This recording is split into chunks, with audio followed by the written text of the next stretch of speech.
Assalamualaikum warahmatullahi wabarakatuh. Baik, kita mendengarkan langsung keterangan dari Jaksa Agung ST Burhanuddin terkait dengan perkembangan kasus korupsi PT Timah. Kepala BPKP dengan acara tunggal adalah penyerahan hasil perhitungan kerugian negara untuk perkara Timah. Perkara Timah ini hasil perhitungannya cukup lumayan fantastis. Yang semula kita perkirakan 271 dan ini adalah mencapai sekitar 300 T. Kemudian hari ini juga kami nanti kedatangan Pak Profesor Bambang Hero Saharjo, Guru Besar Perlindungan Hutan, yang akan menjelaskan tentang kerugian real terkait dengan ekologis, ekonomis, dan rehabilitasi lingkungan. Dan tentunya untuk teman-teman ketahui bahwa perkara Timah telah memasuki tahap akhir pemberkasan dan diharapkan dalam seminggu ke depan, sudah dilimpahkan ke pengadilan. Untuk itu mempersingkatnya, mungkin silakan Pak Kepala BPKP untuk menyampaikan. Terima kasih Pak Jaksa Agung. Assalamualaikum warahmatullahi wabarakatuh. Selamat pagi, salam sejahtera untuk kita semua. Kami ingin sampaikan bahwa kegiatan audit perhitungan kerugian keuangan negara atas perkara dugaan tindak pidana korupsi tata niaga komoditas timah di wilayah izin usaha pertambangan atau IUP di PT Timah dari tahun 2015 sampai dengan tahun 2022 ini kami lakukan berdasarkan surat Kejaksaan Agung nomor 2624/FD2/11/2023 tanggal 14 November 2023 yang meminta kami BPKP untuk menghitung kerugian keuangan negara atas kasus tersebut. Setelah kami menerima permintaan penyidik tersebut, kami telah melaksanakan prosedur-prosedur audit untuk mengumpulkan bukti-bukti termasuk berdiskusi dengan para ahli.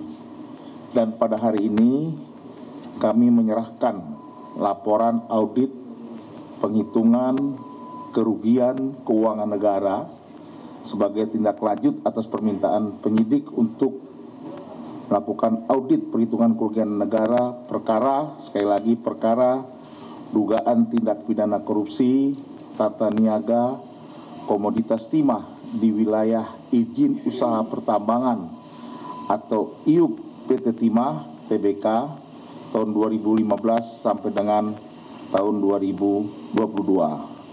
Tadi setelah seperti disampaikan Pak Jaksa Agung, total kerugian keuangan negara adalah sekitar 300,003 triliun dan nanti selengkapnya akan disampaikan oleh deputi investigasi dan tentu saja oleh Jaksa Agung Pidana Khusus. Demikian Pak Jaksa Agung, terima kasih. Baik teman-teman, nanti waktu akan kami serahkan ke Jampitsus dan ke Pak Ibu Deputi dan tentunya Pak Bambang, Profesor Bambang. Dan silakan kalau teman-teman mungkin mau mendalami pertanyaan-pertanyaan, silakan. Dan saya mengharapkan adalah secara dilaksanakan secara tertib dan tentunya saya mengharapkan ini bisa disampaikan kepada masyarakat.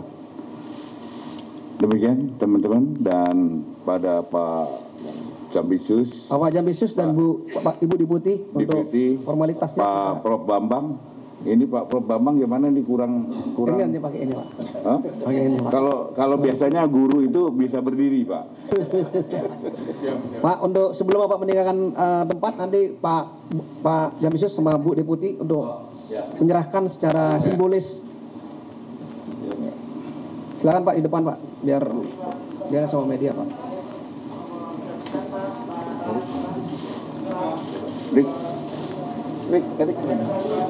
Pak Jaksa Agung sama Pak, silakan. Wah.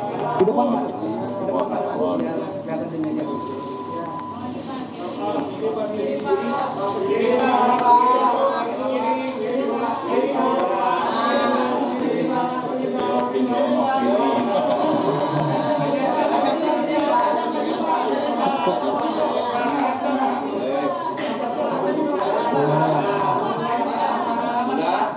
Sudah semuanya? Sudah?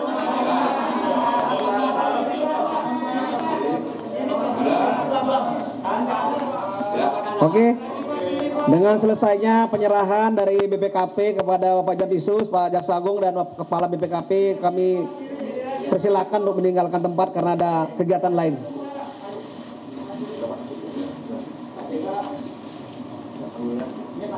Ayo.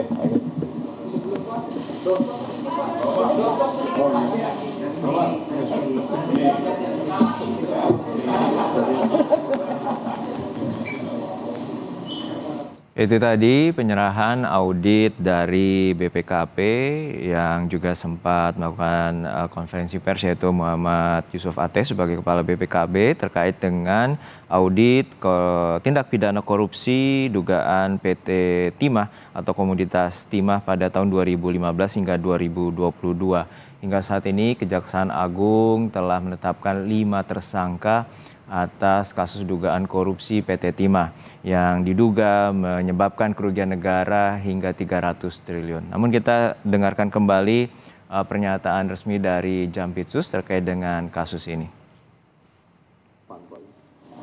Assalamualaikum warahmatullahi wabarakatuh. Selamat siang teman-teman media. Salam sehat, Om Swastiastu, Namo Buddhaya, salam kebajikan. Yang saya hormati Bu Sari selaku Deputi Investigasi, Prof. Bambang sebagai ahli yang sejak awal ikut dengan tim penyidik untuk melakukan penanganan dugaan tindak pidana korupsi dalam tata niaga komoditas timah di wilayah izin usaha pertambangan IUP PT Timah. Jadi rekan-rekan semua, alhamdulillah hari ini sudah selesai perhitungan kerugian negara di perkara tindak pidana korupsi komoditas timah di Bangka Belitung.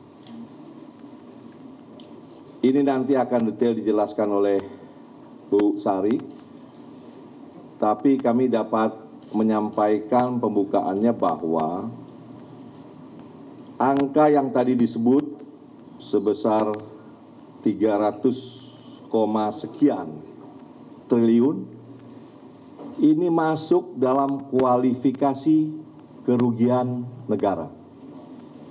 Jaksa akan maju ke persidangan, dalam dakwaannya tidak memasukkan kualifikasi perekonomian negara. Jadi sekali lagi nih ya, ini penting. Jaksa tidak akan memasukkan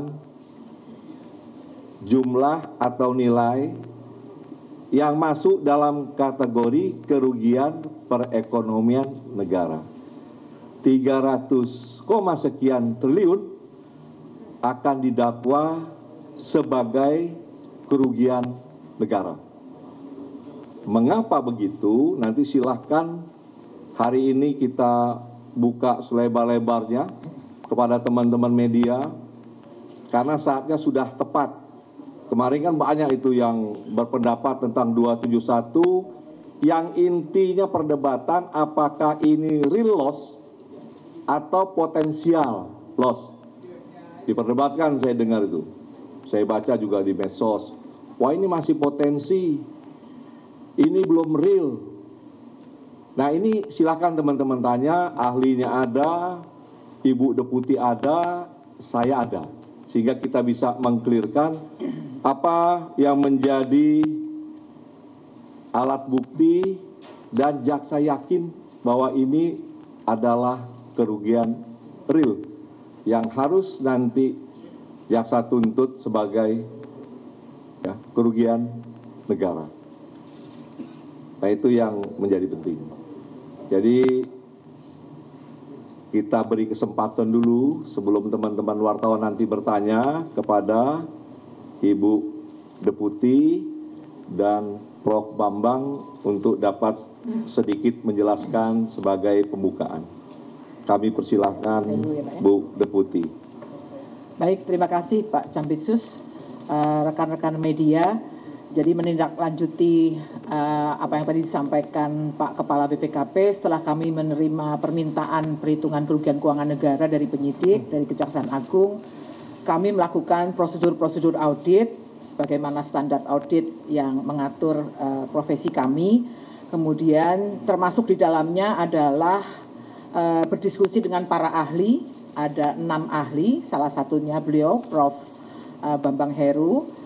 Kemudian kami mengumpulkan dan mengevaluasi bukti-bukti yang kemudian sampai pada kesimpulan adanya kerugian keuangan negara sebesar 300,003 triliun. Angka detail sampai ke digit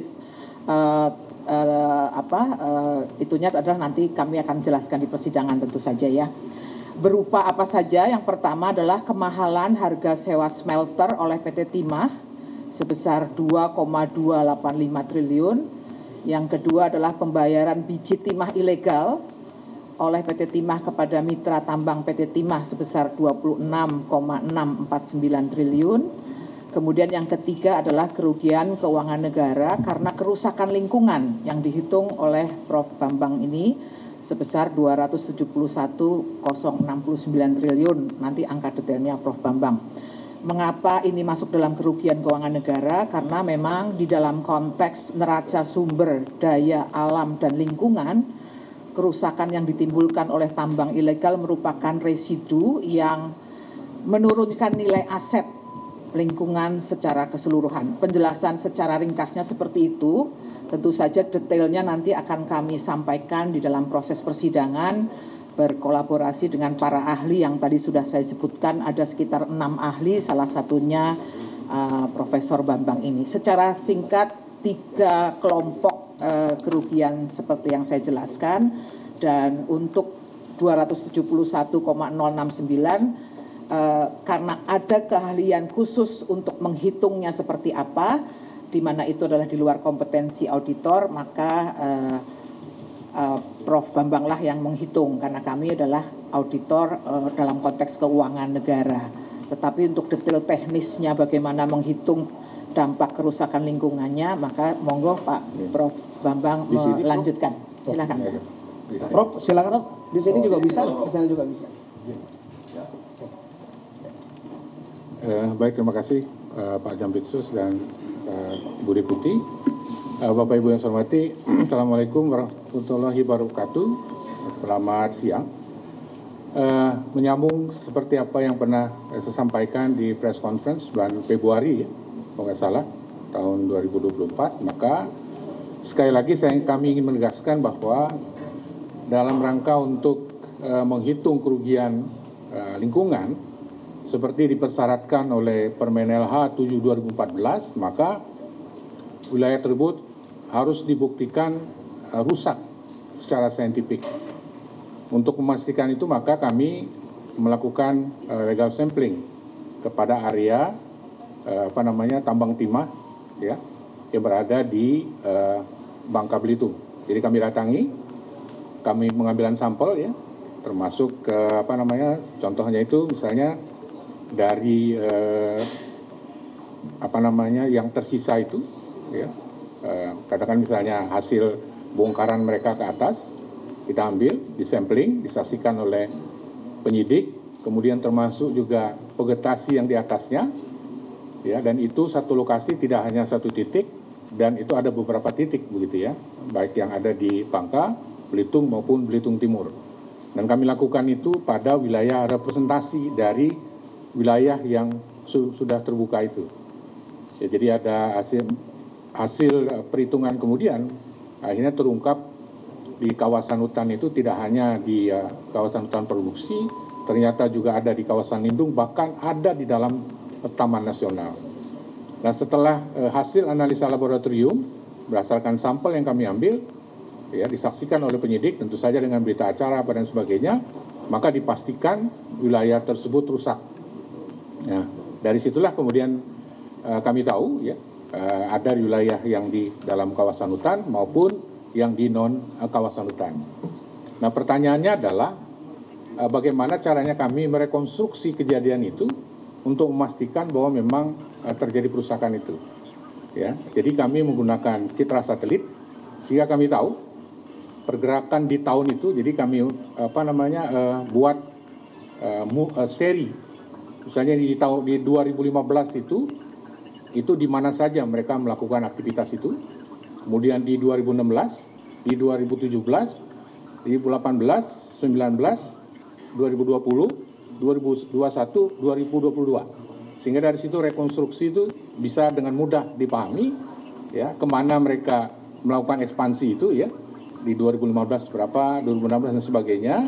Dan dari situlah akhirnya kami menghitung berapa luasan yang dilakukan per tahun.